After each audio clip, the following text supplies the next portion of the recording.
Man, do I have an awesome journey to share with you. This week, I'm taking the road with Mini Cooper, covering their Mini Takes the States event. So we're starting in Albuquerque, New Mexico, and then we move on to Durango, Colorado, and then Grand Junction, Colorado. Then we have Salt Lake City, Utah. Then we stop in Bozeman, Montana, and then Missoula, Montana. Then we move into Spokane, Washington, Yakima, Washington, and then finally we end up in Seattle. Each of those towns and cities are basically the ending destination for each day. It's the place that we spend the night, and then we wake up the next day. We do what's called a rise and rally, where all the cars get together, we eat breakfast, we kind of hang out with each other, and then move on to the next location. And there's been plenty of beautiful things to see in between each spot, so let me get you up with what I've seen here on the first half of this trip.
Alright, so jumping in here from the future, I just got back from 10 days on the road with Mini Cooper. You just watched the first half, the first leg of the trip, and I think that the second leg was actually better. I think the views were awesome driving through Colorado, Montana, Idaho, and Washington. Those are some of my favorite clips, so definitely stay tuned for that second portion of the video. But I wanted to jump in and give some of my thoughts on the trip and also share with you the gear that I brought to make this happen. Again, remember, I was just on the trip to do photo and video from the air with my drone. There was other photographers and videographers working to do stuff on the ground, and I was the only drone guy. So really, my whole entire, I guess, workflow for the trip was to set up at that rise and rally, try to capture as many shots as I could with all the people and all the cars to show off the scenery, as well as just the sheer amount of Mini Coopers that there were. And then when we were actually on our scenic drive to the next location, I'd pull off, I'd stop, I'd try to find some Mini Coopers as they were driving through that scenic area and capture them. Now, the reason I brought all of this gear is because I almost lost my drone multiple times. I'll try to find it throughout like the hundreds of clips that I have, but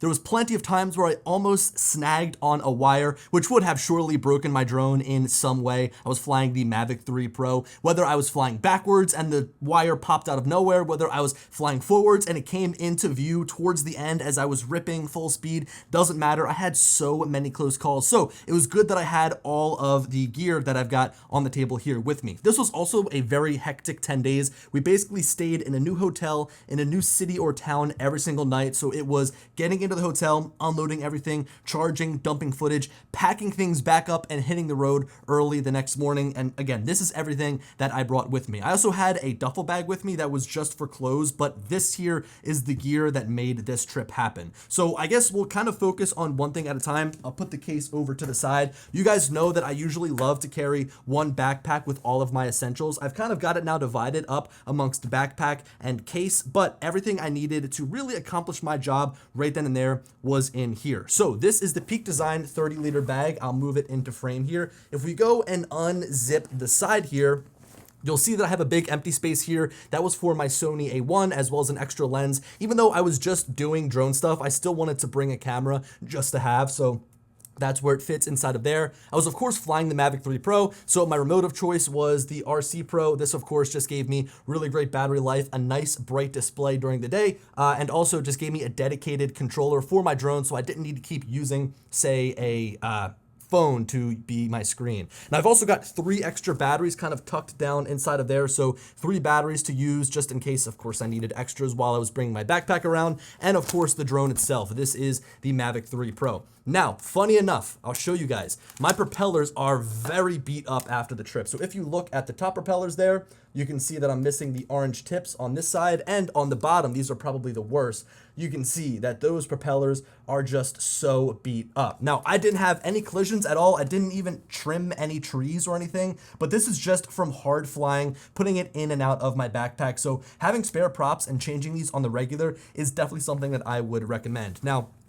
up in the top here, I've got a lot of extras that I brought along with me. Like literally, if I just kind of shove everything out of my bag onto the table, this is all of the extras that kind of made the trip happen. So I've got things in here like ND filters, right? I've got things in here like a power brick to charge up my laptop. I've also got these 2 big battery banks. These will output power at up to 120 watts. So these really were great to have on the trip if I needed to charge up my batteries and my drone on the go. I also had some portable power for my phone, so a case as well as a little magnetic charging brick for the back of it. I've also got a pouch here with all of my cables, so I had a ton of USB-C cables and just extra stuff I might need with me. And of course, I had all of my SD cards inside of this case. So this was everything that kind of came with me inside of my backpack. I'll push this over to the side. Again, that is like everything that I would need if I left the hotel to capture, let's say, one of those rise and rallies, or maybe if I wanted to capture some of the cars driving along the scenic areas. But I, of course, needed more. I, of course, needed to make sure I had a backup. I needed to make sure that I had, you know, some extra batteries. So that is where this case came into play.